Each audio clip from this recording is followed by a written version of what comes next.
Out for a morning drive in a Speedster. Yes, a Porsche Speedster. Indeed, a legendary name in the car business.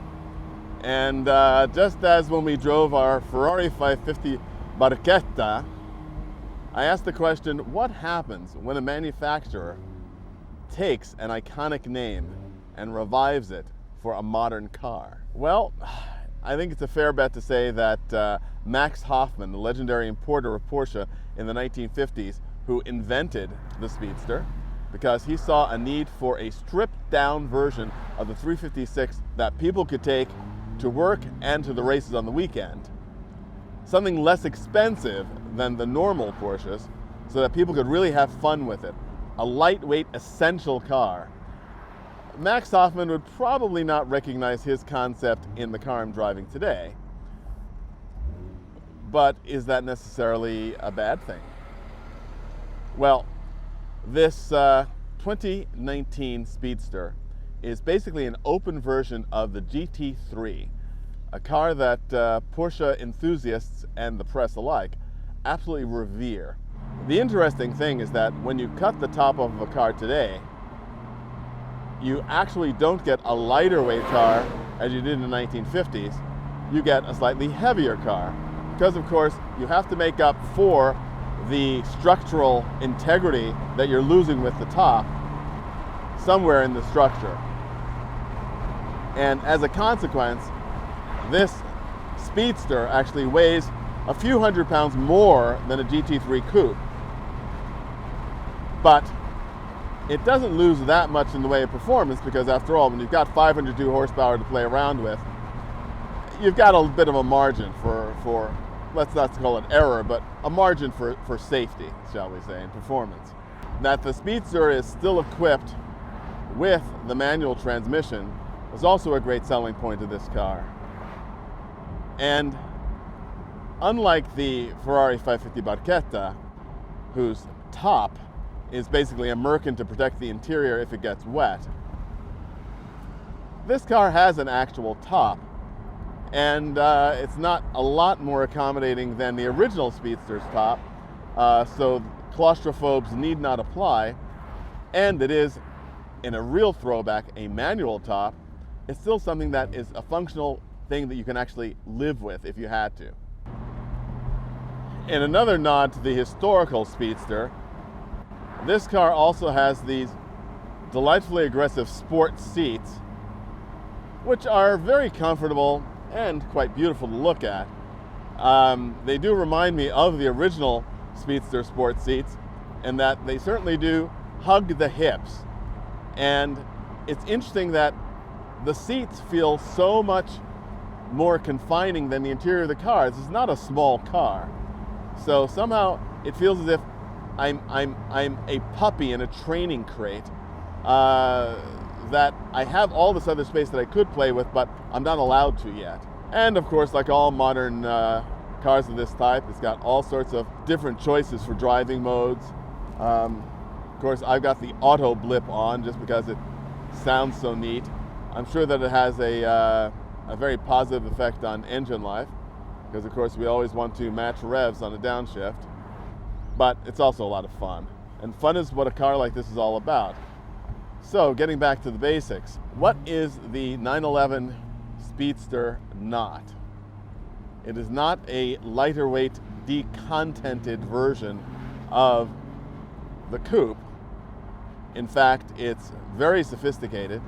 I mentioned before the weight penalty paid for the added stiffness, but some of that is also mitigated by the fact that it gets a carbon fiber rear deck, carbon fiber front fenders, and that helps to restore some of the balance. It's also always neat when carbon fiber is used for practical intent rather than for decorative purposes. I sort of like to have my carbon fiber hidden, sort of the automotive equivalent of don't speak until you're spoken to. It needs to do its job. It doesn't have to show off that it's doing its job.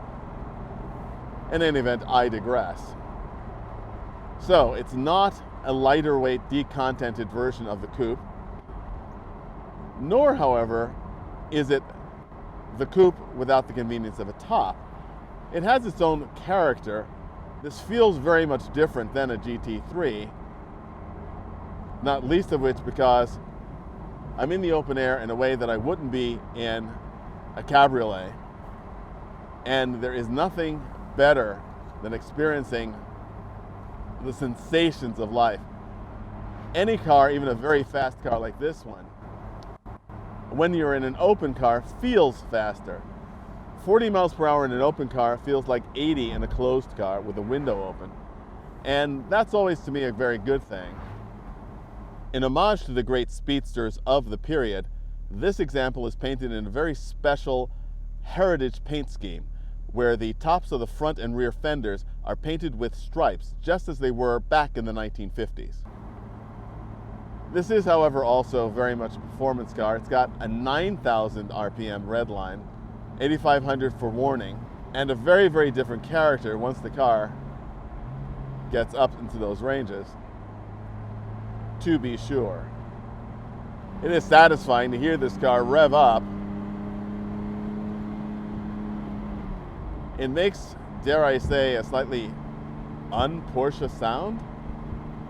The modern high-performance Porsches have a somewhat raspier, higher-pitched wail than this particular car does, but maybe that's also the character of the fact that I'm hearing it in a very different way without the top to insulate me. People often talk about the dearth of manual transmissions in cars, and I know certainly for an everyday car, I frankly prefer something that shifts for itself when you're dealing with traffic. There is, however, a great satisfaction, especially in a gearbox like this. The gearbox in this Porsche is very, very satisfying to use. It's got very short throws, very, very, very decisive and distinctive, and you just want to shift. You know, you find excuses for changing gear, even perhaps when you don't need to. On a cool, slightly overcast morning like this, it's also a pleasure because you can really enjoy the fact that you're in an open car without worrying about what the sun is doing to your head or to your hands. And there's a great satisfaction in driving on a road with very little traffic. As was the case with the 550 Barchetta, being an old car guy, and I keep saying this over and over again, I somehow wish that the engineers could have, at both companies, gotten away with just putting a little less in each of these cars to bring you back to a little bit more of the experience of the originals. But I'm going to have to come to a conclusion about not who got it more right, who got it less wrong in using the name. And I have to say, and this is where, again, I'll get the reputation as a Porsche hater, this is a fantastic car. The Ferrari 550 Barchetta is less 550 Maranello and more Barchetta than this car is more Speedster and less GT3. And far be it from me to criticize a car for being comfortable and usable, because that's also been what Porsche is all about. Usable,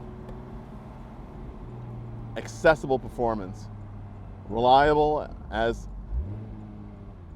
a brick house, and yet with a sense of entertainment. So while this isn't Max Hoffman's Speedster, it's a very good Speedster. Hi, it's Donald with this week's Audrain Fun Fast Fact quiz question.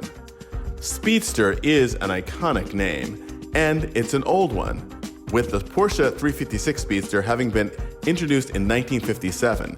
But it wasn't the first Speedster to be introduced in the United States market.